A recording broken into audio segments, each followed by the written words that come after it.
the Nikon D70, a little over a year at a glance. Let's get into it. Okay, so are you a photographer? If not, are you just interested in cameras? Are you looking for something that's inexpensive while simultaneously gives you just as good as the images, just as good of pictures in photographs as something a lot newer? The Nikon D70 might just be your friend. And let me tell you why. Let me bring out my little satchel that I got my name printed on. It's so beautiful. Got this for my birthday last year. Okay. So the Nikon D70, it's a bit of an oldie. And I'll be honest with you, I don't know too much about this camera. But one of the things that I do know is that I bought the body frame for about 60 bucks. It's a very sleek look. It's definitely, it got the little handle right here. And like a lot of newer cameras are much smaller than this one. But this one is a little bigger on the more gigantic side, but it's an older car, so like what do you expect? And it has just as many good settings as before. It has the automatic, it has autofocus, it has image review, grid display. You could even mess with the exposure and basically, well, not even the exposure, you could even mess with the image quality and the white balance and optimizing your image. And even when it comes to optimizing your image, you could even decide, like, do you want the image to be vivid, sharp, softer, direct print, portrait, landscape, essentially all of that for about 70 bucks. And I paid for the lens and obviously these old ass compact flash cards. So annoying to get these. They're inexpensive, but the inexpensivity is not the issue. I thought this camera had an SD card, and I bought like 5 of them prior to getting this, and I was like, it doesn't use SD cards. It's ridiculous. Now, this audience is shifting more towards the photographer side, and you may be asking yourself, where would I use a camera like this? Because there's landscape photography, there's portrait photography, there's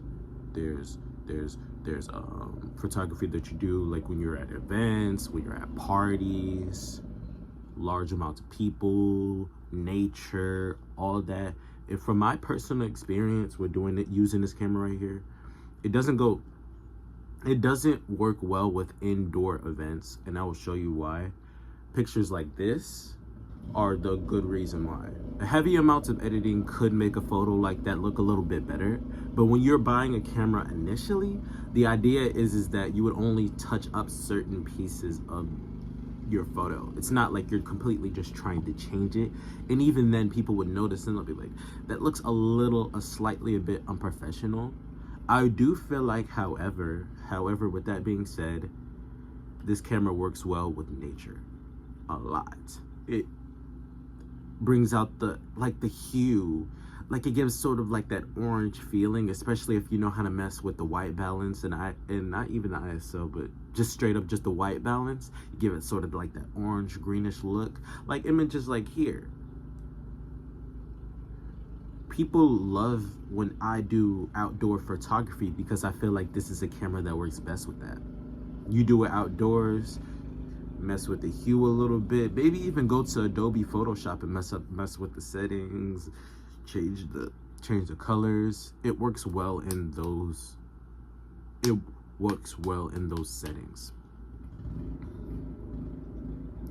There's certain limitations and certain advantages of having this camera. Like, for instance, like, let's just say I wanted to go out at night and take photos. The flash, it works well, but the flash, sorry about that. The flash is definitely limited because it doesn't work as good as other cameras do in terms of the flash. There's definitely a lot newer Nikons, but it's a budget camera. The camera's from 2004. You can't really, you can't have the world with a camera like this. It's, you kind of get what you pay for, if that makes sense. It doesn't work very well at night. You would have to go into the settings and tweak them a lot. And also, that may not work well, but another thing that it does work well with is events. Afternoon, I want to say maybe around to 12 a.m. to maybe around 6. That is the perfect time, I feel like, to use this camera, because it's like the weather's perfect. Well, not even perfect, like it could be completely cloudy, completely rainy, but it will work around that time for you, because it's like with a camera like that, it's good at taking photos of a lot of things at once. Like, it's able to capture everything at once and compress it, and like it looks like it's everything.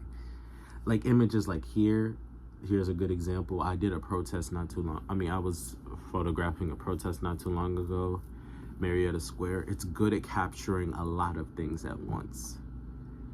And especially because I went back and edited those photos, you can do it. You can do a very, very good job, I might add, at editing those photos and all that beautiful stuff. It just works. It definitely, I will say that.